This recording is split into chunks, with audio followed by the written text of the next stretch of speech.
ایک جنگ اسلام کی تاریخ میں ہوئی ہے یمامہ کے نام سے.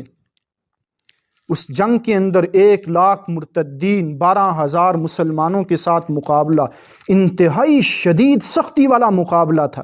700 صرف قاری قرآن شہید ہوئے. وہاں ایک صحابی حضرت سالم مولا حذیفہ رضی اللہ تعالیٰ عنہ انتہائی زخموں سے چور حالت کے اندر پڑے ہوئے تھے، جسم سارا چھلنی ہو چکا تھا. ایک شخص وہ زخمیوں کو پانی پلا رہا تھا. وہ شخص چلتا چلتا حضرت سالم رضی اللہ تعالیٰ عنہ کے پاس آیا، آ کے عرض کی کہ حضرت پانی پی لیں، زخموں سے جسم چھلنی ہو چکا ہے. حضرت نے عجیب جواب دیا، حالانکہ اس وقت بندے کو دوائی دارو کی، پانی کی کتنی ضرورت ہوتی ہے. فرمایا کہ بھتیجے میرا روزہ ہے، یہ میری مشق پڑی ہے، اس میں پانی ڈال دو، شام تک زندہ رہا تو اس سے افطار کر لوں گا، ورنہ اللہ کے دسترخوان پہ جا کے افطار کر لوں گا. روزہ نہیں چھوڑا.